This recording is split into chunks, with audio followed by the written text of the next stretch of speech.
gracious, the most merciful. Dear student friend follower, today we are going to discuss John Ashbery as a modern poet. John Ashbery एक modern American poet है।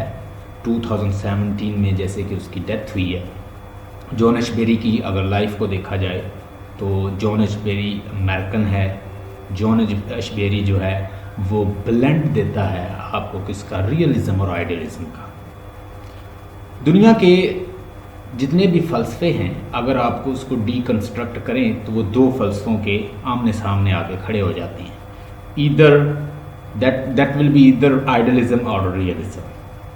Realism के फ़लसफ़े के मुताबिक ये दुनिया, जैसे कि अरिस्टोटल ने कहा था कि इंसान जो है जिस दुनिया में रह रहा है, जो उसके सामने है, यही रियलिटी है।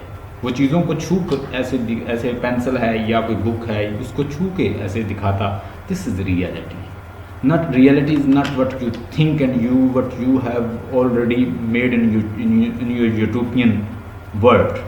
So utopian word is not reality. Like Republic, Plato has written book Republic.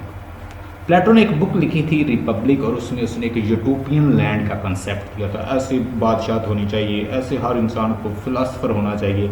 तो अगर आप फिलासफर बनते हैं फिर भी आप लाइफ को समझ सकते हैं। You need to get philosophy. So philosophy is superior to poetry and rest of the subject. उसने, क्योंकि वो फिलासफर था, तो उसने फिलासफी को अहमियत दी। लेकिन अरिस्टोटल ने कहा, no, the word you are living it is a reality and we don't need to be a philosopher to live life like this. तो उसने उसके कॉन्ट्रेरी, वो उसका प्यूपल था, उसका शागिर्द था, प्लेटो का शागिर्द था, उसने एक अपना फ़लसफ़ा दिया रियलिज्म का। तो चूँकि अक्सर पोइट्स जो हैं वो या तो आइडियलिज्म को फॉलो करते हैं या रियलिज्म को फॉलो करते हैं।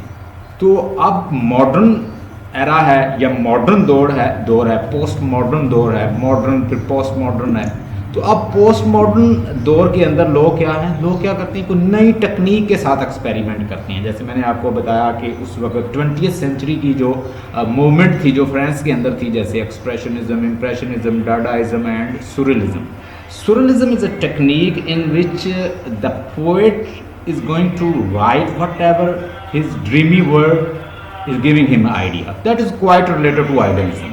वो आइडियलिज्म से हमें मिलता जुलता फलसफा लगता है सुरलिज्म को। अगर आप देखें कि मिसाल के तौर पर कुछ ऐसी चीज़ें हैं जो रियल में नहीं होता, कि एक बंदा है, उसने ड्रीम में ये देखा कि एक बंदे ने क्या, आसमान को दोनों हाथों से पकड़ के उठाया हुआ है, जबकि ये पॉसिबिलिटी नहीं है। अगर आप ऐसी पेंटिंग बनाओ तो यहाँ पे कुछ लोग आपको क्रिटिसिज्म, जो रियलिस्ट हैं वो आपसे क्या कहेंगे, यार ये मुमकिन नहीं है कि आप इस तरह पकड़ के तो वैसे आसमान उठा ले इंसान। लेकिन चूंकि आर्ट जो है it is different from this realism. इसमें आर्ट जो है, art for art's sake, it is the field of entertainment and amusement.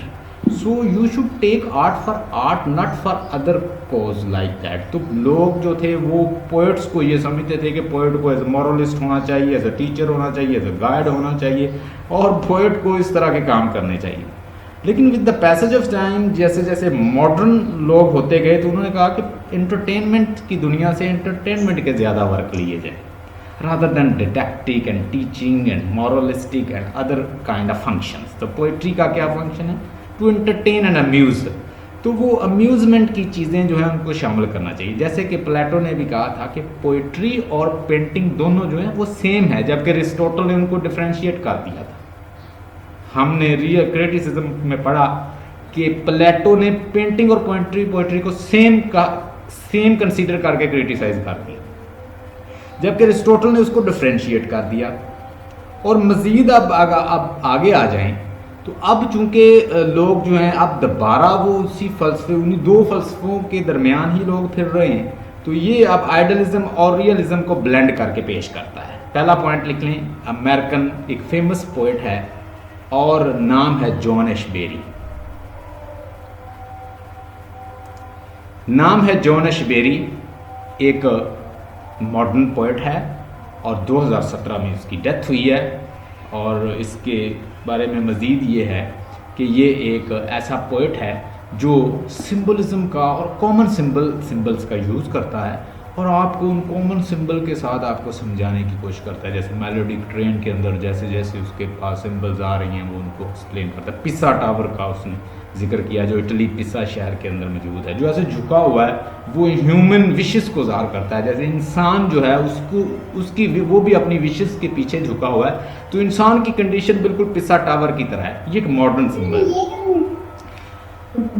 आगे है कि ब्लेंड ऑफ, ये आपको क्या देता है, blend of 20th century movement.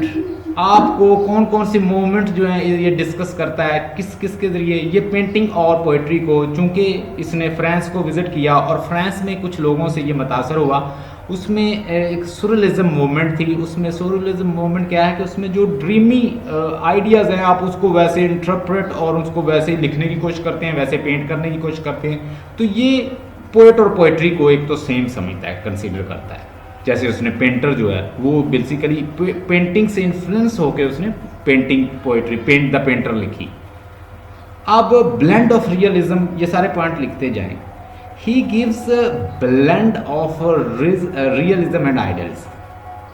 Idealism का प्लेटो का फलसफा है और रियलिज्म अरिस्टोटल का फलसफा है। इन दोनों का ब्लेंड देता है आपको, यानी अपनी शायरी के अंदर आपको John Ashbery gives the blend of realism and idealism. Blend का मतलब होता है दोनों का मिलाप, दोनों को मिला के पेश करता है। तो अब रियलिज्म वाले भी खुश हो जाते हैं, आइडियलिज्म वाले भी खुश हो जाते हैं। सामने समंदर है पोएट के और पीछे बिल्डिंग में लोग खड़े हैं। उस पोएट के मन में आइडिया आ रहा है कि ये पूरी अपनी उछाल के साथ, जैसे ये जो अंडरकरंट वेव के साथ ये सी में लहरें बह रही हैं, ये इसी तरह खुद ब खुद आके उसके ऊपर पेंट हो जाए, जो कि एक आइडियलिज्म है। ठीक है, ऐसा मुमकिन नहीं है। एक आइडियलिज्म का फलसफा कह लें, एक आइडियलिज्म की सोच कह लें कि वहाँ से खुद बुद उठे अपनी उछाल के साथ वहाँ पे पेंट हो जाए, ऐसे तो हो नहीं सकता। लेकिन चूंकि वो पेंट है तो पेंटिंग की दुनिया में सब कुछ मुमकिन है। ठीक है, ऐसा वो कर सकता है। लेकिन इसके पीछे जो लोग खड़े हैं यार, वो कहते हैं कि यार तुम किस तरह की बात, कैसा टॉपिक लेकर आए, कभी समंदर भी खुद ब खुद ऐसे उछाल के साथ यहाँ पे पेंट हो सकता है? नो, छोड़ो इसको, कोई और ले लो। अब पीछे रियलिस्ट लोग हैं और आगे आइडियलिस्ट है। दोनों चीजें उसके आमने सामने खड़ी हैं, उसने दोनों चीजों को पेश किया है द पेंटर के। अच्छा, उसके साथ फिर उसने लिखी है मेलोडिक ट्रेन, जॉन एशबेरी ने। मेलोडिक ट्रेन के अंदर उसने स्ट्रीम ऑफ कॉन्शियसनेस का इस्तेमाल किया है। स्ट्रीम ऑफ कॉन्शियसनेस क्या चीज है? स्ट्रीम ऑफ कॉन्शियसनेस, काइंडली किसी का माइक अगर ऑन है तो वो उसको ऑफ कर दे, या फिर मुझे करना पड़ेगा।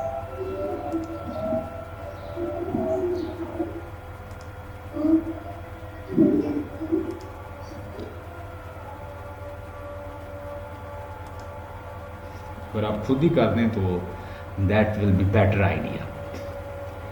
Stream of consciousness, what is stream of consciousness? Stream of consciousness जो आपके माइंड में अभी बैठी आप पढ़ रही हैं, आप ये सोच रही हैं कि मैंने एमए इंग्लिश पार्ट 2 भी करना है, पार्ट 1 भी करना है, मैंने बर्तन भी धोने हैं, मैंने अपनी मदर से भी बात करनी है, मैंने किसी से बात करनी है, मैंने कहीं जाना है विजिट पे। जो सारी सोच, जो स्ट्रीम आपके माइंड में आ रही हैं, तो ये इमेजिनेशन भी है, ये थॉट भी है, ये फीलिंग भी है, ये इमोशन भी है, ये जितनी भी थॉट्स आपके माइंड में आ रही हैं, these are stream of conscious. ये स्ट्रीम्स हैं थॉट्स की। तो जैसी थॉट आ जाए आप वैसी ही लिख दें, पेपर पे लिख दें, उसे कहते हैं stream of thought, stream of consciousness. तो स्ट्रीम ऑफ कॉन्शियसनेस की मॉडर्न टेक्निक है। और अगर इसके ऊपर एक मूवी भी है, आपको बता दूंगा, वो देख लीजिएगा, वो भी एक मॉडर्न स्टाइल पे बनी है, वो भी स्ट्रीम ऑफ कॉन्शियसनेस पे। अच्छा जी, ये तो हो गया कि उसने, जॉन एशबेरी ने स्ट्रीम ऑफ कॉन्शियसनेस का इस्तेमाल किया। जब आप उसे मॉडर्न पोएट साबित करेंगे तो आप उसे बताएंगे कि John Ashbery is a modern poet. Since he is a modern poet, so he has used stream of consciousness which is a modern and 20th century technique, यानी एक मॉडर्न टेक्निक है। जब हम उसे मॉडर्न पोएट साबित करेंगे तो उसने जो टेक्निक इस्तेमाल की है वो हम बताएंगे।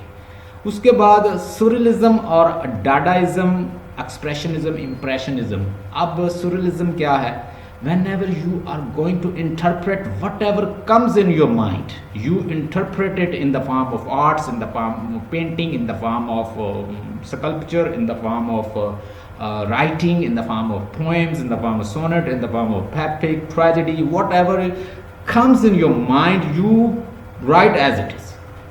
चाहे वो पॉसिबल है या नहीं, आप वैसा ही लिख रहे हैं, तो आप सुरलिज्म की टेक्निक को इस्तेमाल कर रहे हैं। इसको कहते हैं सुरलिज्म।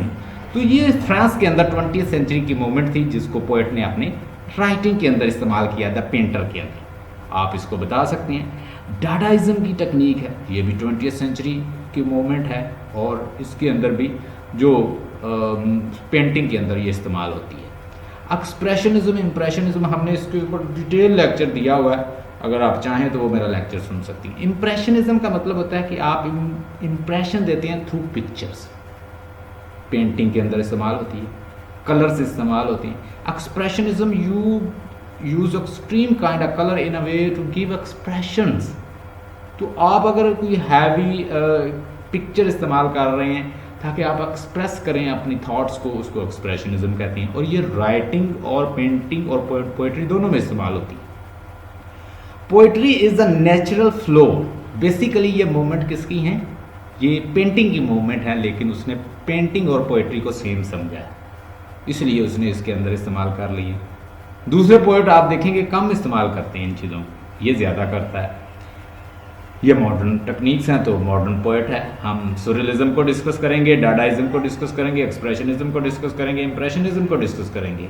डिटेल इन्फॉर्मेशन के लिए आप मेरा लेक्चर जो पहले मैंने डाडाइज्म, इम्प्रेशनिज्म, एक्सप्रेशनिज्म, सुरियलिज्म, उसको आपने ज़रूर सुनना है, मैं आपसे शेयर कर दूँगा। Poetry is a natural flow, consider poetry A painting. और वो एक और चीज़ है, आप देखें उससे पहले एक बच्ची मिलती है मेलोडिक ट्रेन के अंदर, तो वो बच्ची के बारे में डिस्कस करता है कि उसने टॉय वॉच पहनी हुई है। तो मैंने भी अपने हाथ में एक वॉच पहनी हुई है, ये जो वॉच है ये भी दिन में कहता है 2 दफ़ा टाइम ठीक बता देती है, यानी 24 आवर में ये भी 2 टाइम जो है करेक्ट टाइम ये भी बता देती है, चाहे जो टॉय वॉच है। मैंने जो कोट पहना हुआ है, ये जो कोट पहना हुआ है और मेरे अंदर क्या है, अंदर कुछ और है, ऊपर मैंने कुछ और पहना हुआ, मैंने भी तो कहता है कि टॉय की तरह ये चीज़ें पहनी हुई हैं दिखावे के लिए। फिर वो कहता है कि ये ट्रेन जो है ये मुझे ऐसे लगती है जैसे एक फ़ोटो मिरर है। उसने कहा ये बिल्कुल ऐसे ही है जैसे पैमाना रखा हुआ किसी पेंसिल के साथ, पहाड़ों के ऊपर ऐसे चल रही है। फिर वो आगे वादियों के बारे में, वेल्स के बारे में, डेल्स के बारे में, वादियों के बारे में डिस्कस करता जाता है। फिर आगे वो लोगों को कहता है कि ये जो यहाँ पे वेटिंग रूम में खड़े हैं, ये लोग जो वेट कर रहे हैं ये सारे मेरे जैसे हैं, इनके चेहरे फिगर से इनकी परेशानियाँ जो हैं इनकी हर फॉर्म से मुझे ज़ाहिर हो रही हैं। They are my brothers, I am also like them. तो कहता है ये मेरे जैसे। फिर आगे चलता जाता है, उसे जो जैसे जैसे चीज़ें मिलती जाती हैं वो वैसे वैसे बयान करता जा रहा है। स्ट्रीम ऑफ कॉन्शियसनेस चूँकि रॉ थॉट्स होती हैं, जैसे आई उसने वैसे लिख दी, तो आप लोगों को इसलिए परेशान होती है मेलोडिक ट्रेन जो है वो जल्दी समझ नहीं आती। वो किस टेक्निक में लिखी गई है? Stream of consciousness, which is a modern technique. आप उसको लिखेंगे, जैसे जैसे पोइट के माइंड में थॉट्स आ रही हैं वो वैसे वैसे बताता जा रहा है। फिर कहता है लाइफ जो है वो बिल्कुल एक जर्नी है, जैसे इंसान जो है वो पैदा होता है और वो अपनी जर्नी मौत तक पहुंचता है। जब मौत पे आता है तो सारे लोग फिर उसको बड़ा नहला के उसका एक फंक्शन होता है, फ्यूनरल सेरेमनी होती है, जनाजा होता है। फिर सारे लोग उसे नहला धुला के फिर वो वहाँ पे कब्रिस्तान में छोड़ आते हैं। कहता है बिल्कुल ऐसे जैसे इंसान किसी डेस्टिनी से आता है कोई काम करके, तो लोग आगे से टोपियाँ उछालते हैं, हैट उछालते हैं, आगे से खुश होते हैं और उसका खैर मकदम करते हैं कि वो बड़ा टास्क करके आ गया। लेकिन कहता है उस मंजिल तक पहुँचने के बाद भी इंसान परेशान ही रहता है। उसकी मिसाल मैं यूँ दूँगा। पहली बात तो ये है कि जिस चीज़ का हम वेट कर रहे होते हैं वो सफ़र खुद बहुत लंबा हो जाता है। आपने यहाँ से लाहौर जाना है, आप ज़रा गिनते जाएं 5 किलोमीटर, 10, 25, 40, 50, 60, 200, 300, 400, 500 इस तरह किलोमीटर लिखा आता जाएगा, पढ़ती जाएंगी। आप बैठी रहें गाड़ी के अंदर और ऐसे पढ़ती जाएं लाहौर 500 किलोमीटर, 300 किलोमीटर, 200, 100, 50, 30, 20, 10, 10, 5 इस तरह लिखता पढ़ती जाएं तो वो सफ़र ही ख़त्म नहीं होता। हाँ जी, मंजिल तक पहुंच गए, स्टेशन पर पहुंच, फिर आप टैक्सी की तलाश में के आगे, अब वो टैक्सी मिल गई, फिर आगे डेस्टिनेशन, फिर डेस्टिनेशन में पहुंच गया आगे, फिर और ख्वाहिश जो है जन्म ले लेती है। फिर इंसान इसी तरह एक मसलसल कोशिश में रहता है। इंसान की लाइफ उसने मेलोडिक ट्रेन में दिखा दिया आपको। तो कहता है कि पोइट्री जो है वो नेचुरल फ्लो होता है।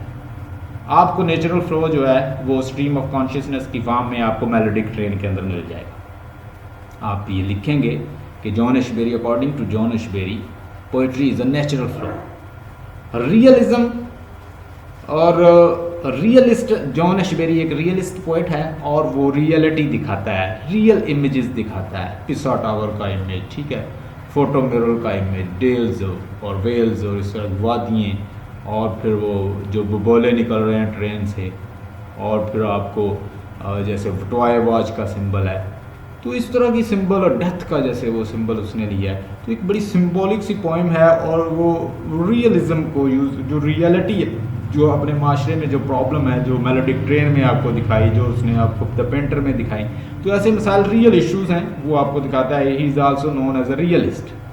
तो ये भी एक मॉडर्न टेक्निक है वो उसने इस्तेमाल की है। Painter is the satire on the custodian of the society. Painter जो है वो एक स्टायर है सोसाइटी के ऊपर। How society is going to treat person like poet. Poet को सोसाइटी अपनी मैनिपुलेट करना चाहती है। हर इंसान जो है इस दौर में दूसरे को मैनिपुलेट करता है कि ऐसे नहीं, ऐसे करो। तो मॉडर्न पोएट्स जो हैं जो वो इस चीज़ को नहीं मानते, वो कहते हैं जी टीचिंग तो होनी नहीं चाहिए, आप सामने मैसेज रख दें और उसमें कहीं ये ना लगे कि ये हमें ये टीच कर रहा है। आप ज़रा पेंटर पढ़ें या आप मेलोडिक ट्रेन पढ़ें, आपको वो कोई टीच नहीं करता लेसन। आपको कहीं जॉन एशबेरी आपको कोई ख़ास चीज़ टीच करता हुआ नज़र नहीं आएगा, आपके सामने रख देगा, रीडर को आप खुद उससे निकालने हैं मतलब। तो कहता है कि डिडेक्टिक नहीं, आर्ट फॉर आर्ट से ये बात होनी चाहिए। आप सामने मैसेज रख दें और रीडर खुद उससे निकाले मीनिंग। एक तो ये भी टेक्निक उसने इस्तेमाल की है।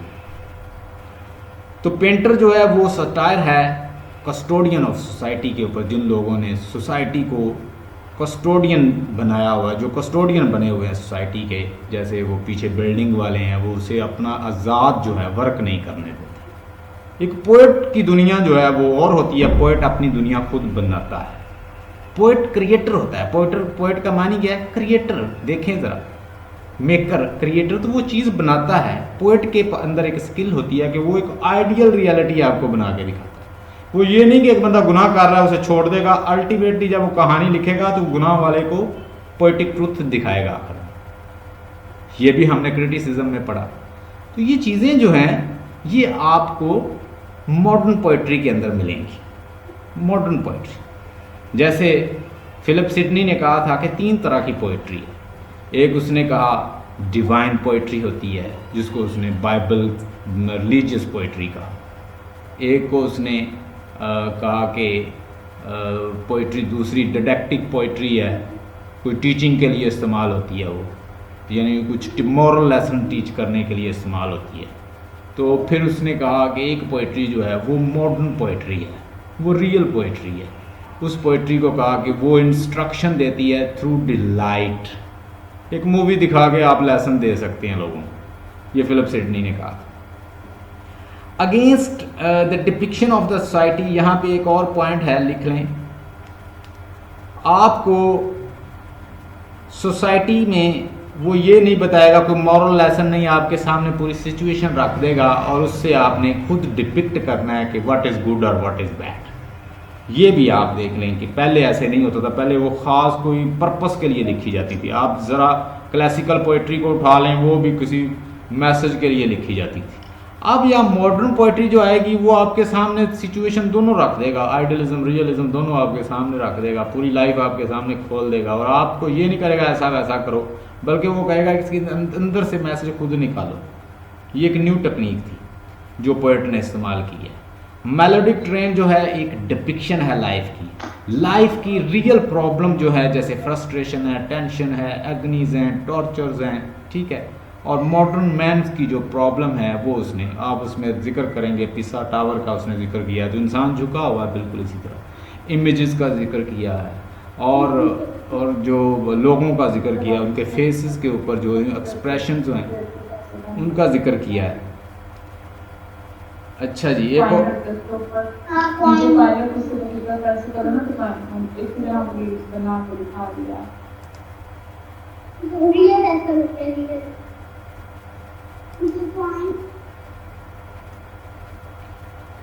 उसके बाद अगेंस्ट आगे the melodic train is a depiction, ये हो गया। आगे मॉडर्न टेक्निक, इसने मॉडर्न टेक्निक इस्तेमाल की है, वो मैंने आपको बता दिया है कि modern technique, what is modern technique. Modern technique is over here, modern technique is about the stream of consciousness. Stream of consciousness is a modern technique. Poet ने स्ट्रीम ऑफ कॉन्शियसनेस को यूज़ किया है, जिसको हम modern technique कहते हैं। Poet has use in his poetry. और 20th century की मूवमेंट जो हैं वो सारी आप जिक्र करेंगे, इम्प्रेशनिज्म, एक्सप्रेशनिज्म और डाडाइज्म, सुरलिज्म। ये आपको मज़ीद इसके ऊपर एक लेक्चर मैं लिंक सेंड करूँगा, सुनना आपने। ये पेंटिंग और आर्ट की मूवमेंट है ये सारी, और पोएट ने इसको यूज़ किया। पोएट के अंदर एक और टेक्निक है कि पोएट इको करना जानता है। इको होता है कि साउंड निकालना, आवाज़ निकालना, वैसा बोलना, वैसा स्टाइल बना लेना। वो दूसरे पोएट्स की तरह अपने स्टाइल को भी चेंज कर लेता है। मिसाल के तौर पर रॉबर्ट ब्राउनिंग की तरह मोनोलॉग इस्तेमाल कर लेता है, जिसे इंटरनल मोनोलॉग यूज़ करता है। मोनोलॉग होता है कि एक बंदा खुद से बात कर रहा है, अपनी वो थॉट बता रहा है, उसे मोनोलॉग कहते हैं। तो अब ये जो पोएट है, हमारा नाम है जॉन एशबेरी, ये दूसरे पोएट के जैसा स्टाइल बना लेता है। जैसे देखें, मैं बोलता हूँ, आप बोलते हैं, समबडी एल्स बोलता है, या यहाँ पे 20 लोग ले लें, 20 लोग अलग स्टाइल से बोलेंगे और अलग उनकी राइटिंग स्टाइल होगा। तो हर इंसान का जैसे राइटिंग स्टाइल डिफरेंट होता है, तो इसी तरह इंसान का लिखना भी डिफरेंट होता है, बोलना भी डिफरेंट होता है। तो ये पोएट है, कुछ लोग होते हैं वो दूसरों की जैसे नकल उतार लेते हैं, या उसने किसी की फेवर में लिख दिया तो ये उसके खिलाफ लिख देगा। मिसाल के तौर पर रॉबर्ट ब्राउनिंग ने एक पोएम लिखी है फ्राली पोलिपी, लिख लें। फ्राली पोलिपी मैं यहाँ से डिस्कस करूँगा, मैंने असाइनमेंट के अंदर भी इसको यूज़ किया। फ्राली पोलिपी का उसने जिक्र किया। फ्राली पोलिपी में उसने क्या किया, उसने बताया है, उसने फिजिकल रियलिटी दिखाई है। यानी यहाँ पे तो वो क्या दिखाते हैं, अब यहाँ पे वो क्या दिखाना चाह रहा है आपको सोल दिखाता है। तो लोग कहते हैं नो यार ये क्या चीज़ है, तुम ये सोल दिखाते होगे, यहाँ से खुद अपनी उछाल के साथ पेंटर जो है ये आपका समंदर उठ के बताए इसके ऊपर पेंट हो जाए। वो कहता है ये बात करने वाली कोई रियलिटी दिखाओ यार, कोई जो सामने नजर आए। जैसे किसी को कोई और पोर्ट्रेट बना लो, वो अपनी बीवी का पोर्ट्रेट बनता है, तो वो चूंकि इंटरेस्ट नहीं होता उसका, वो अजीबोगरीब सा बन जाता है। उसका इंटरेस्ट होता है कि वो सी को पेंट करे। तो लोग उससे क्या डिमांड करते हैं, आपने देखा पेंटर के अंदर उससे डिमांड करते हैं, भाई तुम हमें फिजिकल रियलिटी दिखाओ, जिस्मानी रियलिटी दिखाओ, सामने कोई नजर आए। तो रॉबर्ट ब्राउनिंग ने क्या दिखाया, वहां पे फिजिकल रियलिटी दिखाई। तो उससे लोग क्या डिमांड करते हैं, उससे कहते हैं यार सोल दिखाओ, इसके अंदर सोल नहीं नजर आ रही, तुमने फिजिकल रियलिटी दिखाई है। अब इसने द पेंटर उस रॉबर्ट ब्राउनिंग के उल्ट जो है वो लिख दी कि एक बंदा किसी, यानी वो कॉपी तो नहीं होती। मिसाल के तौर पर मैं लेट सपोज जैसे मैं ऑनलाइन टीच करता हूँ कुछ सब्जेक्ट, तो मैं किसी चीज़ के अगेंस्ट टीच कर दूँ तो मेरे बाद जो है वो कोई उसकी फेवर में टीच कर दे। यानी ये वो कोई अगर फेवर कर रहा है तो ये उसके क्या कर देगा, उसके अगेंस्ट बना देगा चीज़। ये उसकी एक टेक्निक थी जॉन एशबेरी की, वो इसको भी इस्तेमाल कर लेता है दूसरे पोइट्स की तरह। किन किन पोइट्स को वो कॉपी कर लेता था, उन जैसा बोलता था। रॉबर्ट फ्रॉस्ट भी एक पोएट है, उस जैसा नेचुरल सिंपल स्टाइल में लिख लेता है। वर्ड्सवर्थ की तरह लिख लेता है, उसका स्टाइल वाल्ट विटमैन की तरह बोल लेता है, वहाँ वैसा लिख लेता है। रॉबर्ट ब्राउनिंग की तरह लिख लेता है। कंपेयर और कंट्रास्ट का स्टाइल इस्तेमाल कर लेता है जॉन एशबेरी। फ्राली पोलिपी उसने रॉबर्ट ब्राउनिंग का जो है वो मैंने जैसे बताया कि सोल, उसमें वो फिजिकल चीज़ दिखाई गई, तो इसने उसकी सोल दिखा दी उसमें, क्योंकि लोग जो हैं उससे सोल की डिमांड करते हैं। अब जी ये हमारी सारी बातें डिस्कस हो गई। आप इस पोएम को देखें, आपके सामने स्क्रीन शेयर पे नज़र आ रही होगी, देखिएगा। आपको क्वेश्चन आएगा discuss John Ashbery as a modern poet, और या आपसे वो बोलेंगे discuss John Ashbery, discuss from the poem of John एशबेरीज।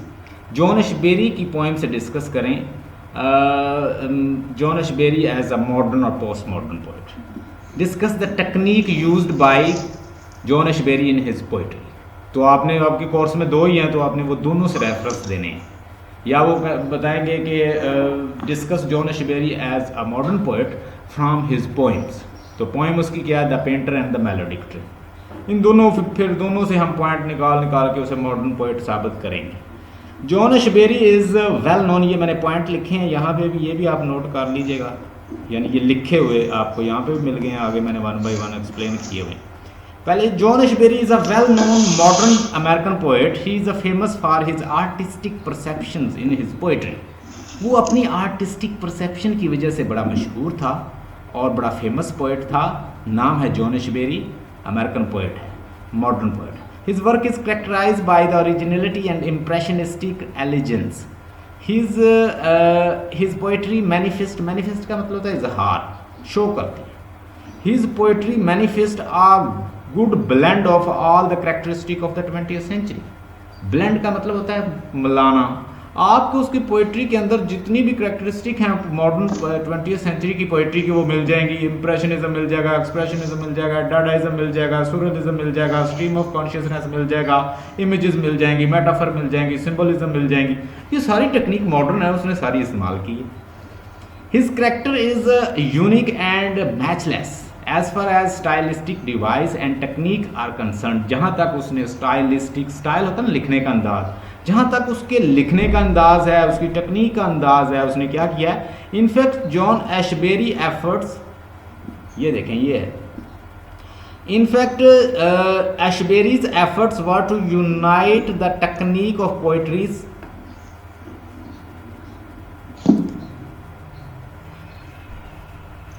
ये kindly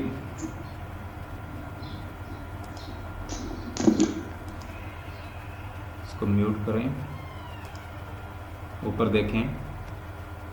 His poetry is unique and matchless as far as style, device and techniques are concerned. In fact, Ashbery's effort were to unite the technique of poetry and painting.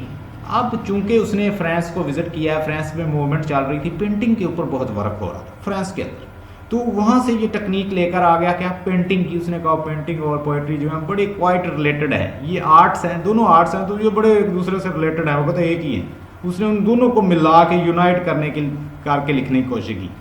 The movement in painting therefore had their special link to the movement appeared in the poetry. जो painting है वो poetry से बड़े, दोनों arts है ना, तो उसने कहा ये दोनों सेम है और वो इन दोनों को सेम कंसीडर करता है. क्योंकि देखें जैसे आप जनरली देखें तो एक पोएट क्या करता है, एक पोएट और पेंट क्या करता है, पेंटर और पोएट दुनिया में चीज़ें जैसी देखता है उनको वैसा पेंट कर देता है. अब पोएट भी क्या करता है, जो चीज़ें देखता है उसको वैसा लिख देता है. कोई ऐसी चीज़ तो नहीं. अब देखें लिटरेचर को क्यों कहा जाता है, लिटरेचर को कहा जाता है it is a reflection of life. ये ज़िंदगी को की अक्कासी करता है, ज़िंदगी को दिखाता है ना लिटरेचर. तो आपके दौर में जो कुछ हो रहा होता है, एक पोएट जो होता है वैसी चीज़ों के बारे में लिख देता है. अब लामा इकबाल के दौर में लोग क्या डिविएट हो रहे थे, इस्लाम से दूर जा रहे थे, यूनिटी से दूर जा रहे थे, इकट्ठे नहीं हो रहे थे, तो उसने अपनी पोएट्री को क्या सोर्स बनाया, लोगों मुसलमानों को इकट्ठा करने के लिए. So what ever happening in your society your literature reflects life. What ever happening in your surrounding literature reflects.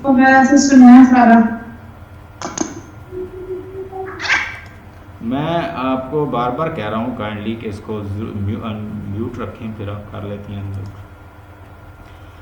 आगे उसके बाद द मोमेंट्स इन पेंटिंग. आगे तीसरा पॉइंट है John Ashbery is chiefly known for the artistic perfection of his poetry. कहते हैं John Ashbury के बारे में कहा जाता है it's very difficult to criticise him because he is giving blend of the realism and idealism and all the philosophy. Once you break down, once you deconstruct it, it is either realism or idealism. आप बड़े बड़े can't की, Descartes की और John Locke की, Russell की और जितने बड़े बड़े फिलासफर हैं, कांट हो या डिकार्ट हो या आपका वो रसल हो, इसके तरह जॉन लॉक हो, आप इनकी फ़िलासफ़ी को ज़रा डीकंस्ट्रक्ट करें तो वो दोनों इन फिलासफर के सामने जाके खड़ी हो जाती हैं. तो इसलिए एक बड़ी आर्टिस्टिक परफेक्शन होती है उसके वर्क में. He is remarkable for his simple colloquial diction. Colloquial का मतलब होता है जो आम फहम हो, वो आम फहम. डिक्शन का मतलब होता है, लिख लें, सिलेक्शन ऑफ वर्ड्स. थोड़ा सा नोट कर लिया करें, ये लिटरेरी वर्ड्स हैं, ये समझ नहीं आते बच्चों. तो he is remarkable for his simple colloquial diction. वो बड़ा मशहूर है किस चीज़ के लिए, बड़ा रिमार्केबल है किन चीज़ों के लिए. क्लोक्वल का मतलब होता है क्लोक्वल आम फहम, जो जैसे हम आम चीज़ें बोलते हैं एक दूसरे से, कहते हैं colloquial language. So colloquial language as well as diction. Diction का मतलब होता है सिलेक्शन ऑफ वर्ड्स. जो हम वर्ड्स, जैसे मैं जो अल्फाज आपके सामने बोल रहा हूँ, ये मेरे डिक्शन है. सो ये बड़े एक आम फहम डिक्शन इस्तेमाल करता है।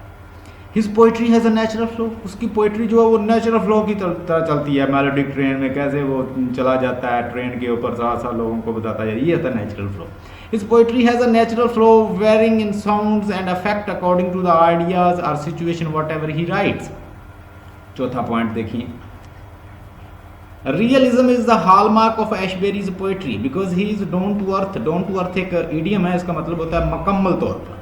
डाउन टू अर्थ रियलिस्ट, वो मुकम्मल तौर पर रियलिस्ट था। Each of the two poems of the Ashbery deal with the realistic issue.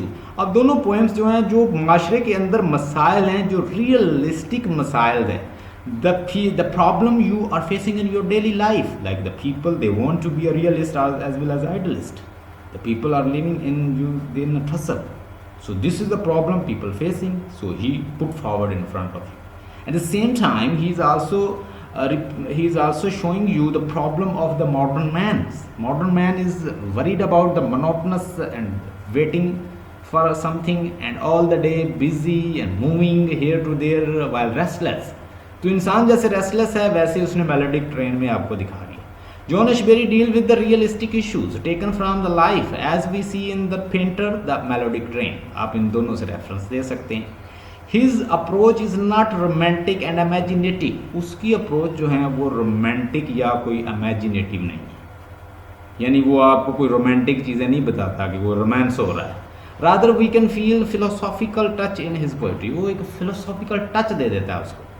The painter is a satire on the mentality and rigidity of the so-called होता है नाम नहात, superficial, counterfeit, ठीक है, pseudo concept जो बनाए हुए हैं खुद ही, is a satire or mentality and the rigidity of the so-called custodian of society who have established rule for the painters based on the commercialism. आप देखिए ना, कुछ लोगों ने रूल्स बनाए हुए हैं कमर्शियलिज्म के बेस पे, भाई ऐसी चीज़ों को आप बनाओगे तो वो बिकेगी, ऐसी चीज़ बनाओ फिर बिकेगी। अब पोएट को आप कैद करना चाहते हो। पोएट आप सुन लें, एक पोएट, एक पेंटर, आर्ट को आप कैद नहीं कर सकते। बात याद रखिएगा, you can never ever imprison specially artist. Artist एक ऐसा वर्क है, एक एक्टर है, एक पोएट है, एक पेंटर है, एक राइटर है, आप उसे कैसे कैद कर सकते हैं? उसने अपने माइंड के साथ चलना है। अगर आप कैद करोगे तो वैसा लिख नहीं पाएगा। सो दे आर अगेंस्ट, छठा पॉइंट है, they are against the depictions of reality and creativity. लोग क्या किस चीज़ के खिलाफ हैं कि आप कोई क्रिएटिविटी, नया आइडिया ना दें, नई चीज़ें ना दिखाएं। आज भी ज़रा आप अपने गाँव में कोई ज़रा मॉडर्न चीज़ तो लेकर आएँ। इवन के देखें, पैंट शर्ट एक ड्रेस है, तो कुछ विलेजेस ऐसे होते हैं, आप ज़रा वहाँ पे ज़रा पैंट शर्ट पहन के चले जाएं तो they will take you as a strange creature, they will not like it. और यहाँ अभी तक भी कुछ हमारे इलाके पाकिस्तान के अंदर ऐसे हैं कि यहाँ पे पैंट शर्ट जो है वो गुनाह समझा जाता है। लैंग्वेज तो आपको वो कहाँ सीखने देंगे, वो तो उनके ड्रेस को भी लाइक नहीं करते। तो यानी जैसे जैसे डेवलपमेंट हुई, कुछ चीज़ें बदल गई, लोग उसको लाइक नहीं करते। So there is a mentality, even people don't like that you should speak English. English जो कि एक सोर्स है जिसके बारे में हजूर सल्लल्लाहु अलैहि वसल्लम ने फरमाया कि a person who has learn the language of another nation it is as though he has conquered it. कि जिस इंसान ने किसी दूसरी नेशन की ज़बान सीख ली, वो उसको फतह करने के मतलब आता है। The painter is rebuked. Painter को रिव्यू किया जाता है, उसे क्रिटिसाइज किया जाता है कि ये तुम क्या फलसफा, कोई आसान सा टॉपिक लो, कहता है ये नहीं, ऐसा ना करो कि यहाँ पे समंदर पेंट कर दो। भाई वो पेंटर है, वो कुछ भी पेंट कर सकता है। Criticise and discuss and selecting sea as a subject of painting. The melodic train is also the true representation of life. He has presented before us life with all its shade. और उसने आपके सामने ज़िंदगी के हर shade, हर रंग आपके सामने दिखाया है। मेलोडिक ट्रेन का अगर आपने किसी से पढ़ी है, अगर आपने समझ के पढ़ी है तो आपको मज़ा आ जाएगा उसको पढ़ने में। अगर आपने वो किसी से समझी नहीं है तो आपको 100 दफ़ा भी पढ़ ले, आपको उसकी कोई समझ नहीं आएगी मेलोडिक ट्रेन की। ही has presented before us life with all it's shades. उसने तमाम शेड से आज ज़िंदगी आपके सामने रख दी है। Suffering, anxiety, tensions and different stage of the human life are skilfully captured. Seven step है। 7 point है, being a modern poet, Ashbery has used the modern stylistic technique in his poems, such as a stream of consciousness. His mind is constantly moving from one idea to another. We can easily read his thought because his mind is exposed होता ज़ाहिर होना to the readers, just like a stream of consciousness. Stream of consciousness का मतलब लिखें thoughts, raw thoughts, जो आपके mind में जितनी thoughts चल रही हैं वो सारी stream of consciousness. इंसान का माइंड जो है वो बड़ा वसी है। आप ज़रा इमेजिन करके देखें, यहाँ से आप जहाँ मर्जी सोच लें, एक्सपेंड कर सकते हैं। स्ट्रीम ऑफ कॉन्शियसनेस वो सारी थॉट्स हैं जो आपके माइंड में चल रही हैं। अभी आप मुझसे पढ़ रही हैं, आपके माइंड में हो सकता है कि 10-12 चीज़ें चल रही हों। मैंने इसके बाद बर्तन धोने हैं, मैंने इसके बाद किसी से बात करनी है, मैंने इसके बाद अपनी कज़न को कॉल करनी है, मैंने इसके बाद अपनी मदर को कॉल करनी है, मैंने अपनी एक मीटिंग करनी है, मैंने कुछ पढ़ना है, मैंने बच्चों को पढ़ाना है। ये सारी थॉट्स तो हैं, ये आपके माइंड। मैंने खाना पकाना है, मैंने बर्तन धोने हैं। तो these are the thoughts which are running in your mind. इसको कहते हैं स्ट्रीम ऑफ कॉन्शियसनेस। तो पोएट के माइंड वो जैसे ट्रेन में बैठा वैसा वैसा बता रहा है, बड़ा नेचुरल फ्लो के साथ, स्ट्रीम ऑफ कॉन्शियसनेस। यहाँ तक किसी को कोई प्रॉब्लम हो तो वो मुझसे पूछ ले। आगे में फिर लास्ट पॉइंट या मैं इसे फिनिश कर दूँ। Impressionism, expressionism are also two modern techniques used by the modern poets. The movement of the Impressionism started in painting in France in 20th century. 20th century में एक जो टेक्निक इस्तेमाल की जाती थी, टेक्निक का नाम था इम्प्रेशनिज्म, एक्सप्रेशनिज्म, ये सारी टेक्निक्स।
हाँ जी, वेलकम बैक।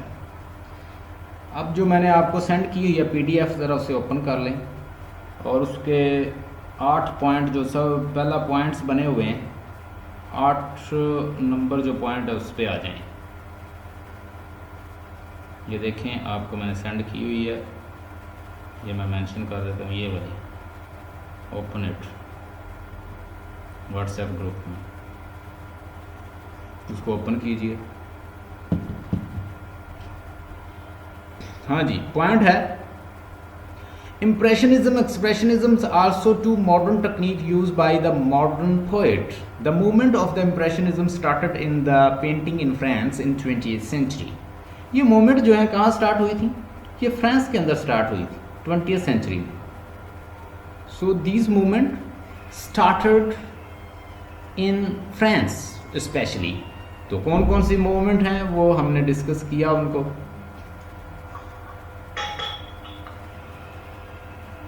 हाँ जी, कोई ऐसा पार्टिसिपेंट जो अभी तक नहीं आया मुझे बता दीजिएगा, अगर कोई आए तो मैं उसे फिर एंटर कर लूँगा.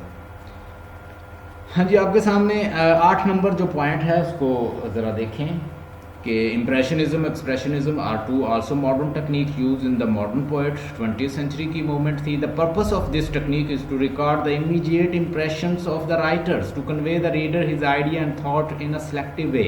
Expressionism is a technique used in music. Expressionism किस में यूज़ होती है? म्यूज़िक के अंदर. आर्ट, लिटरेचर, ये सब के अंदर. आर्ट, लिटरेचर, म्यूज़िक इसके अंदर यूज़ होती है. It's a purpose is to, इसका पर्पस क्या है? To show ideas and thoughts of the writer through an object. Another feature of 20th century poetry is subjectivity. Depiction of man inner self, his personal feeling, emotions, sorrow, perception and expressions is firstly priority of the modern poet. कि जो इंसान की creativity है उसे बाहर तो आने दें कि वो क्या लिखना चाहता है, वो क्या पढ़ाना चाहता है, क्या पढ़ना चाहता है. अगर आप उसके ऊपर कोई चेक एंड बैलेंस लगा देंगे, आप उसको उसका काम ही नहीं करने दे रहे कि वो इस अंदाज से, मिसाल के तौर पर मेरे आप न्यू एक्सपेरिमेंट, नए एक्सपेरिमेंट मेरे, मैं एक टीचर हूँ, I am a trainer and I get training from British Council as well, been working as a trainer since 2009. मैं 2009 से एक सर्टिफाइड ट्रेनर भी काम कर रहा हूँ. I been teaching teachers of my district since 2009, trained lot of teachers. अब मैं जानता हूँ, मैं बहुत सारी टेक्निक्स जो है मैंने ब्रिटिश काउंसिल से सीखी हैं, मैंने डायरेक्टोरेट ऑफ स्टाफ डेवलपमेंट से सीखी हैं. मैं न्यू एक्सपेरिमेंट करना चाहता हूँ टीचिंग के अंदर. अब मुझे कोई बंदा रोके, ऐसा नहीं ऐसे पढ़ाओ, ऐसे नहीं ऐसे पढ़ाओ, भाई फिर मैं तो कहता हूँ या वो मैड है या उसे ये समझ नहीं आती कि वो एक टीचर एक आर्टिस्ट को, एक राइटर को, एक पेंटर को कैसे कैद कर सकता है. आप उसके अंदाज से उसको वर्क करने दें भाई, ताकि वो आपके सामने कोई नए एक्सपेरिमेंट करके कोई नई चीज़ लाए.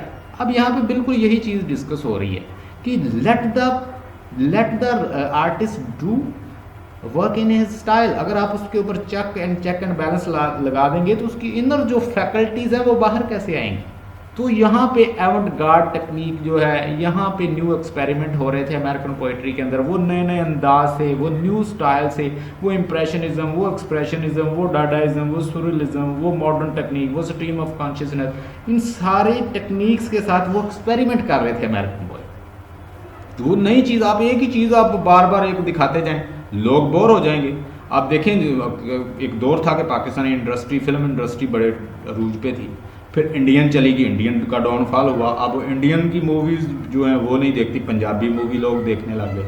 उन्होंने वर्क किया नए अंदाज से. उन्होंने कहा क्या आप लोगों को मार्केटाइज दिखाते रहते हैं, उन्होंने ज़रा फन उसके अंदर क्रिएट किया. अब ज़रा आगे आ जाएँ, जो हॉलीवुड और इस तरह बॉलीवुड और इस तरह इंग्लिश जो है, इन्होंने इसके ऊपर वर्क किया तो वो अपनी इंडस्ट्री को कहाँ से कहाँ ले गए. उन्होंने ट्रेजी कॉमेडी और दोनों चीज़ें दिखाने लग गए. ज़िंदगी जो है वो मलाप है, जैसे शेक्सपियर ने कहा था, गम और दुख का, तो उसने ट्रेजी कॉमेडी पे वर्क करना शुरू कर दिया.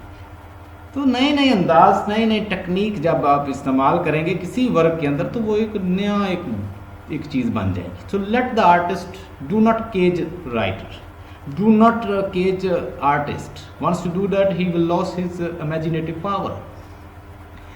10 point है, images and symbolism are scattered throughout the modern poetry. Ashbery's poetry too is established with image and symbol. His language is simple like day-to-day conversation, but his poetry is not simple like abstract painting. It's difficult to analyze his thought. Ashbery as a modern American poet include both the questions of theme and style. One of America's most noted poet, Ashbery published more than 20 volumes of poetry. He has, यानी उसने 20 volume से भी ज़्यादा poetry जो है वो work किया. Volume होता है, एक वॉल्यूम होता है, उसके अंदर सेट ऑफ यानी पोएम्स होती हैं, कलेक्शन ऑफ पोएम्स होती हैं. volumes of poetry. He has also won nearly every major American award for the poetry. यानी जो पुलिट्जर अवार्ड है या उसके बाद जो वो पोइट्री के अवार्ड्स हैं, उसके बाद दूसरे जो अवार्ड्स हैं आर्ट के अंदर वो सारे उसने अवार्ड भी जीते. Ashbery who said he felt influenced by the John Yeats. John Yeats जो है ना बहुत अच्छा मॉडर्न पोइट, मैंने उसको पढ़ा है. He is very nice poet. हमने उसका एक वर्क द विजन, उसकी एक बुक है, गालबन कोई उसने 1927 में राउंड अबाउट पे लिखी है. हमने डिस्कस, उसने कहा कि इंसान हर सिविलाइजेशन के अंदर दो ताकतें थी, एक डोमिनेटेड और एक जो डोमिनेट होती है और जिसको डोमिनेट किया जाता है एक दूसरी ताकत को होती है. यानी हर सिविलाइजेशन दो ताकतों का मिक्सचर होती है. हमेशा जो डोमिनेटेड होती है वो ऊपर होती है, जिसको डोमिनेट किया हुआ है वो दबी रहती है, वो अपना सर उठाते रहते हैं आस्ते आस्ते, और आखिरकार क्या करते हैं कि वो किसी बैरोनी ताकत के साथ जो डोमिनेटेड होते हैं उसके मुकाबले में खड़े हो जाते हैं. आप अपने कंट्री को ज़रा गौर से देखें तो यहाँ पे भी कुछ एक ताकत डोमिनेट किए हुए है तो दूसरी जो है वो दबी होगी, कोई ताकत वो भी होगी, और वो उनसे मिल के कहता बनी. और आखिरकार जैसे एक इंसान बूढ़ा होता है ऐसे सिविलाइजेशन भी बूढ़ी हो जाती है और वो अपने अरूजो बामो अरूज को पहुँच के आखिरकार वो ख़त्म हो जाती है और फिर दूसरी सर उठा लेती है. आप ज़रा अफगानिस्तान के अंदर आ जाएं तो अगर वो तालिबान जो थे वो पावर में थे तो एक दूसरी भी ताकत थी जो दबी हुई थी, और जैसे ही हमला हुआ बैरोनी तो उन्होंने अपने सर उठा लिए, वो उनके खिलाफ हो गए. तो ये सिविलाइजेशन जो है हमेशा लड़ाई में रहती है एक दूसरे के. ये किसने लिखा? ये W.B. Yeats ने लिखा. Very you can say that he is very visionary poet. और उसने सेकंड वर्ल्ड वार की प्रेडिक्शन भी दी थी, वो भी पूरी हुई थी. Ashbery who said that he influenced by the John Yeats W.B. Yeats or study at the Columbia University, the Rochester, the New York native loved to the mix everyday language and thought with the elevated language. Elevated का मतलब होता है अजीम language. His 1975 collection self portrait on a convex mirror, ये भी इसकी एक poetry है, काफ़ी लंबी है, बड़ी पोएम है. Convex mirror made history when he becomes a lone writer to earn 3 major accolades the same years for the same work. The Pulitzer, in addition to the National Book Awards and the National Book Critics Circle Award in 2011, यानी 2012 में Ashbery received the National Humanity Medals from then President Barack Obama. Barack Obama से भी उसने एक medal जो है वो हासिल किया, उसने दिया उसको. Poet who has deeply influenced American poetry since 1970, यानी 1970 में जिसने सबसे ज़्यादा इन्फ्लुएंस किया पोइट्री को इज़ एशबेरी, वो एशबेरी है. The best known poet of the New York school. His work is characterised by originality, impressionistic elegance and dark theme of death and terrors and the evidence by his lines. अब modern man की problem क्या है? वो जीना ज़्यादा चाहता है, infinite उसकी wishes हैं और फाइनाइट लाइफ है. ज़िंदगी जो है वो फाइनाइट है और जबकि जो विशेज़ हैं वो इन्फिनिट है. अब ज़रा वक़्त जैसे है, इंसान के पास वक़्त कम है उसके पास, लेकिन खुद वक़्त जो है वो लामहदूद, वो तो कभी ख़त्म ही नहीं होता. इंसान जो है वो महदूद, उसकी पावर महदूद है, वो आखिर ख़त्म हो जाती है. तो इंसान ज़्यादा जीना चाहता है, डेथ के ऊपर परेशान रहता है कि यार मेरी उम्र कम हो रही है. तो इस तरह के मसाइल पे उसने डिस्कस किया है. The locking in to the place is death in the 1950. Ashbery adopted to his poetry technique used by such abstract painter as the Valens, Koonings and Jackson's Pollocks, the painters. We see the surrealistic technique employed. हम देखते हैं कि उसने उसके अंदर France की जो moment थी surrealistic, उससे उसने आइडिया लिया पेंटिंग का. He also was interested in the music of the John Cage and his poems, Melodic Trains. और उसने मेलोडिक ट्रेन के अंदर क्या किया? Has been written in a music style. उसने म्यूजिकल स्टाइल में इसको लिखा, जैसे कि नेचुरल फ्लो नहीं होता वैसे उसमें. चार्ल्स अल्टेरीज कॉल्स एशबेरी द, यानी ये उसके क्रिटिक्स हैं जो उसके बारे में कमेंट देते हैं. तो क्या कमेंट देता है? कहता है the major poet of our minor age, यानी हमारी जो एज है इसका सबसे मेजर पोएट जॉन एशबेरी है। जॉन एशबेरी की एक तो समझ नहीं आती, उसको क्रिटिसाइज किसने करना है। Ashbury himself commented the invisible एवंट-गार्ड। एवंट-गार्ड एक न्यू टेक्निक थी, अमेरिकन जो है उसमें वर्क कर रहे थे, नए नए एक्सपेरिमेंट करना पोइट्री के अंदर, उसको एवंट-गार्ड टेक्निक कहते हैं। That artist are no fun once they have been discovered. The main purpose of Ashbery's poetry is, as Ashbery himself asserted, जैसे एशबेरी ने खुद इसके ऊपर जोर दिया, किसके ऊपर, to record a kind of journalize transcript of what is really going on in our mind all day, कि वो रिकॉर्ड करता है जर्नलाइज ट्रांसक्रिप्ट कि जो उसके पूरे दिन में उसके पास आती हैं वो चीज़ें वैसे ही लिख देता है। The best example in melodic trains, which is the best on the stream of consciousness technique regarding a real transcript of our mind. अब जॉन एशबेरी की मेलोडिक ट्रेन जो है वो टोटली स्ट्रीम ऑफ कॉन्शियसनेस है। Allusiveness perhaps best describe Ashbery's poetry. His poems are difficult reading for those weaned in the early 20th century poetry. Landscape dominates Ashbery's poem, यानी जो चीज़ें उसके सामने गुजर रही हैं, लैंडस्केप आ रहे हैं, वो वैसे ही उसको बयान करता है। तो वो चीज़ें चूंकि बड़ी रॉ थाट होती है तो वो ऐसे समझ नहीं आती, नेचुरल चीज़ें वैसे ही लिख दी है, उसे रिफाइन तो किया नहीं उसे। तो जब पोइट्री को वैसे लिख दिया जाता है तो it is bit difficult to understand. His pictures are always laid against the backdrop of the vast landscape, as the train is against the photomural of the Alp in the melodic trains. अब melodic train के अंदर जो बैठा जो चीज़ें देख रहा है वैसी वो बयान कर रहा है। Ashbery often write by assuming a persona, a character who narrates the story, but who is the distinctly not the poet. As a result, we have many different personality talking to us in a poetry, and none of them can be attributed to the poet himself. अब देखिए वो इतनी चीज़ें discuss करता है लेकिन कोई भी ऐसे नहीं लगता कि वो अपनी बात कर रहा है, कि कोई आपको मॉरल ऐसे नहीं कोई टीच कर रहा है। नो, वो जो सामने चीज़ें उनको डिस्कस करता है।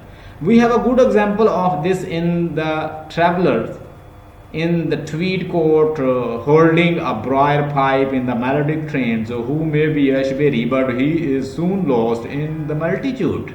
पहले देखिए वो अपनी बात करता है, यानी स्पेसिफिक से जर्नल की तरफ जाता है।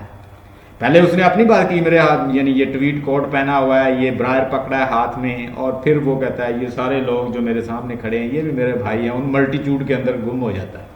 By assuming this persona, Ashbery is able to bring in all the social vices he need to paint the landscape of experience in American society. It is very difficult to categorize either Ashbery himself or his poem. Though Ashbery is a 20th century post-modernist, yet we find so much diversity in respect of his technique and subject matter that at one end he seems classic like Elizabethans, and yet at another he seems much like a romanticist such as Wordsworth and Coleridge. But I think he is best reserved for his avant-garde approach to assert in the following from the painters. अब एक बात याद रखिएगा, American classicist poet कौन से हैं? जैसे John Milton है, जैसे शेक्सपियर है, ठीक है, और ये सारे जैसे पोप है, ये सारे क्लासिसिस्ट पोइट हैं। इनको क्या कहते हैं? Classical poets.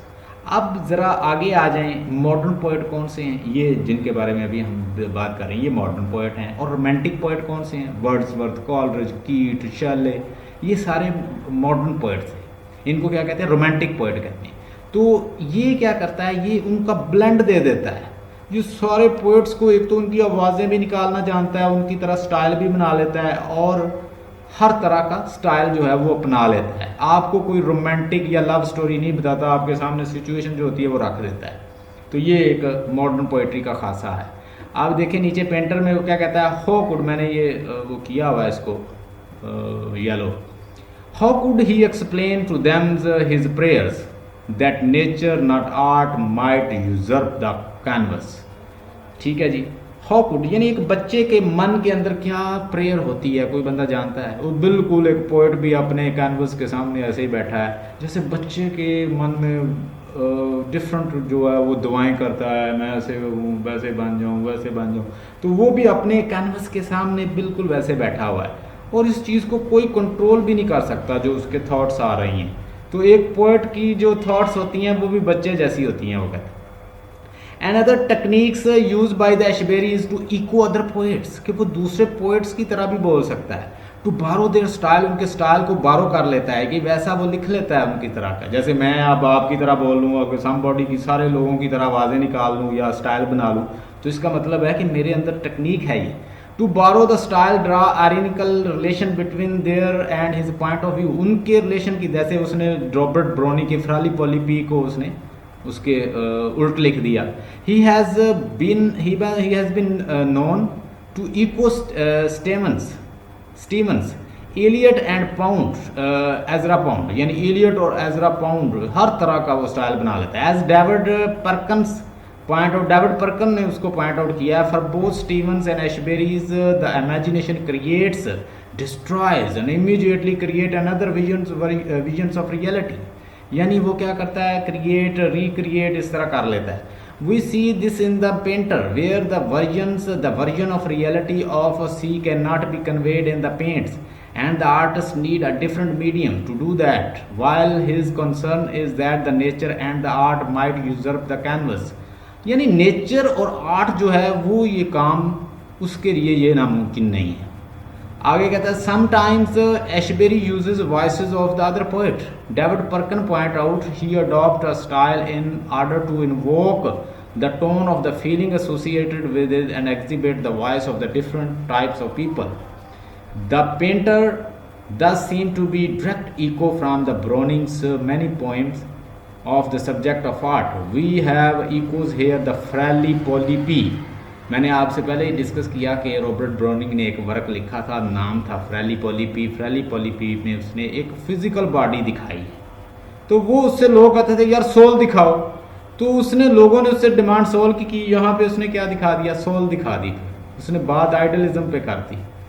अब देखें ये उसके उल्ट बनाई है फ्रैली पॉलीपी के। When the protagonist was criticised for finding his subject in a real life and was asked to make his portrait reflect the souls, और उसे को डिमांड करते हैं कि फिजिकल नहीं, हमें सोल दिखाओ फ्रैली पॉलीपी के अंदर, and not the body. In the melodic train the journey exist in the poets mind and he mingles humour with the pathos, वो ह्यूमर खुशी और गम को साथ मिला देता है, resignations with hopes, and maintain his relaxed and wonderful speech despite premises that might have led to despair.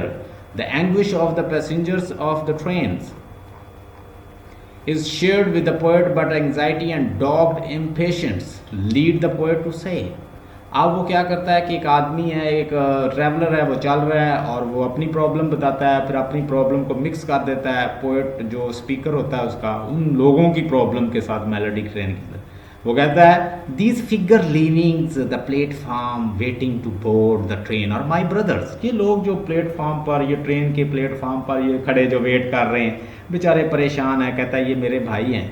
Ashbery's poetry bring us to the strange metaphors and shifts. अब ये मेटाफर यहाँ पे शिफ्ट किया उसने, अपने आप को लोगों के साथ मिल गया। The cloud of the smoke in the melodic trains are veering and word vary and look like the great white apples. The tweed coat with the, ये सारे जो एप्पल, जो अब ट्रेन चल रही है ना, पुरानी ट्रेन होती थी तो वो एकदम वहाँ उसका इंजन चलता था तो उससे धुआं निकलता था, उससे क्या ऊपर बन जाते थे, बबोले से बन जाते थे, जैसे कोई होती हैं एप्पल की तरह होते हैं, वो एक शक्लें सी बन जाती थी। तो कहता है ये सारे इंसानों की चेहरे जो हैं परेशान हैं। आगे कहता है tweed coat with the pattern is likened the date coloured sierras while the lines of the same plunge into the unfathomable valley, unfathomable जिसकी ना काबिल पमाइश valley. The figure may not always be this difficult as the anxiety laden passengers on the platform look like tower of the Pisa figures. अब ये लोग जो wait कर रहे हैं इतने परेशान हैं अपनी ख्वाहिशों के पीछे, जैसे कि पिसा फिगर होता है, ये एक टावर है जो कि इटली में है, पिसा शहर में है इटली के। Though their dogged impatiences make them like the determined birds banking forward into the winds, जैसे बर्ड्स भी उड़ रहे होते हैं विंड के साथ, वैसे इंसान जो है अपनी ख्वाहिशों के पीछे ऐसे उड़ रहे हैं। In the painter's the artist chooses his wife as the subject makes her vast like the ruin buildings.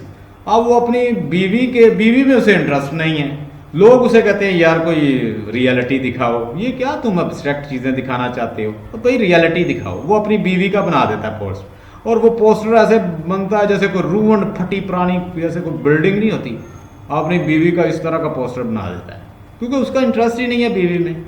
Music is another quality of the Ashbery's poetry. The optimistic tone of the poetry make even train to be melodic.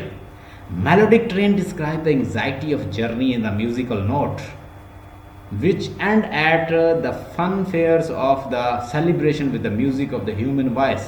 Finally, John Ashbery is a modern poet who addresses the sensibility of the modern man's themes like music, rebellion, arts, and consciousness, and the habit of wrapping line into paragraph like stanza, which penetrates deeper into the anxiety and false belief in a typical quality.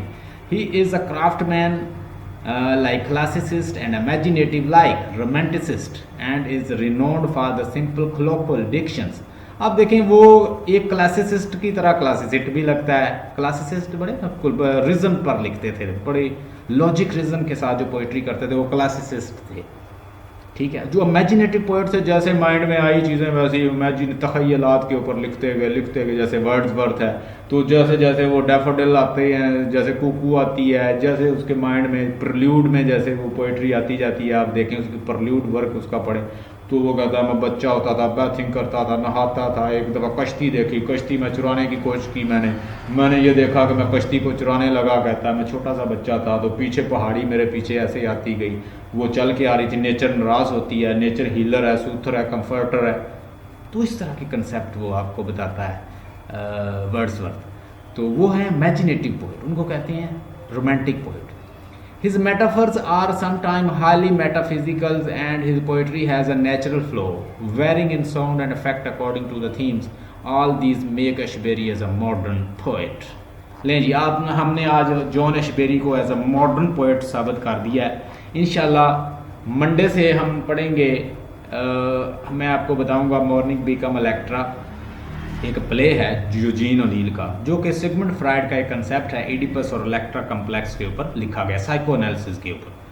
तो उसमें बताया गया है कि कैसे आप उस ख्वाहिश को सप्रेस करते हैं तो कितनी ख़तरनाक होकर बाहर आती है। जो आपके माइंड में आइडियाज़ होते हैं, ख्वाहिशें होती हैं, उनका कथारसिस होना चाहिए, वो किस तरह की भी हों। उसके लिए आप ऐसे देख लें कि बहुत सारे जो प्रोफेसर होते हैं, मैं अक्सर एग्जांपल देता हूँ, वो अपने स्टूडेंट को ब्लैकमेल कर रहे होते हैं। तो ये ब्लैकमेलिंग क्यों होती है? वो बहुत सारी ख्वाहिशें जो उनकी दबी रह जाती हैं, वो किसी ना किसी उसका आउटलेट जो है वो फाइंड करते हैं। तो इस तरह ये ख्वाहिशें जो हैं, साइको एनालिसिस जो सिगमंड फ्राइड ने दिया है, इसको हम डिस्कस करेंगे लीडिपस, एडिपस और इलेक्ट्रा कम्प्लेक्स की फॉर्म में। कैसे एक बेटा जो है वो अपनी माँ की तरफ अट्रैक्शन फील करता है, बेटी जो है उसे अपने फादर में इंटरेस्ट है, फिजिकली और सेक्सुअली होना चाहती है, बेटा मदर की तरफ होना चाहता है। Mourning become Electra by Eugene O'Neill, और इसको हम रेफरेंस इसका डिस्कस करेंगे with reference to Agamemnon. So will discuss on Monday इंशाल्लाह। Have a nice time. और अगर आपका कोई क्वेश्चन है तो वो मुझे लिख के भेज दें या आप पूछ लें। इसमें कोई अगर आपको प्रॉब्लम हो तो मुझे बताएं, मैंने पूरी कोशिश की है कि आपको ये समझ आ जाए। John Ashbery as a modern poet. Hope you got the point. Stay blessed and have a nice time. Alia Malik, आपको समझ आ रही है? आप परेशान तो नहीं हैं? Alia Malik, kindly give us your comment. How do you feel about today's lecture?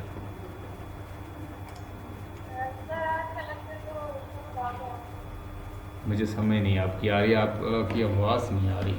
हाँ जी बोलिए। Everything is okay? सर मैं कह रही हूँ आज का लेक्चर तो मुझे समझ आ गया। इंशाल्लाह with the passage of time, जैसे जैसे आप साथ चलेंगी ना, एक होता है ना, एक माहौल होता है, उस माहौल में हम जैसे जैसे एडजस्ट होते जाते हैं ना, तो वो सब कुछ ठीक हो जाता है। तो अब क्योंकि ऑनलाइन स्टडी है तो इंशाल्लाह ताला आप सबसे ज़्यादा इंटेलिजेंट स्टूडेंट बनेगी। मैं ना एक टेस्ट आपको सेंड करूँगा कल, आप ऐसा करें कि जो मैंने आपको पढ़ाया आप वही देख लें। मिसाल के तौर पर हमने मार्जिनेलिया डिस्कस किया, उस असाइनमेंट को देख लें, हमने इसको डिस्कस किया, इसको देख लें। मैं कल आपको एक टेस्ट सेंड करूँगा, आपने मुझे उसका टेस्ट देना है, ठीक है। मैं आपकी एक दो राइटिंग का भी पता चल जाएगा मुझे, कि आप कैसा लिखती हैं। मैं आपको कल ही प्रोडिक्शन दे दूंगा कि आप कितने मार्क्स ले सकती हैं।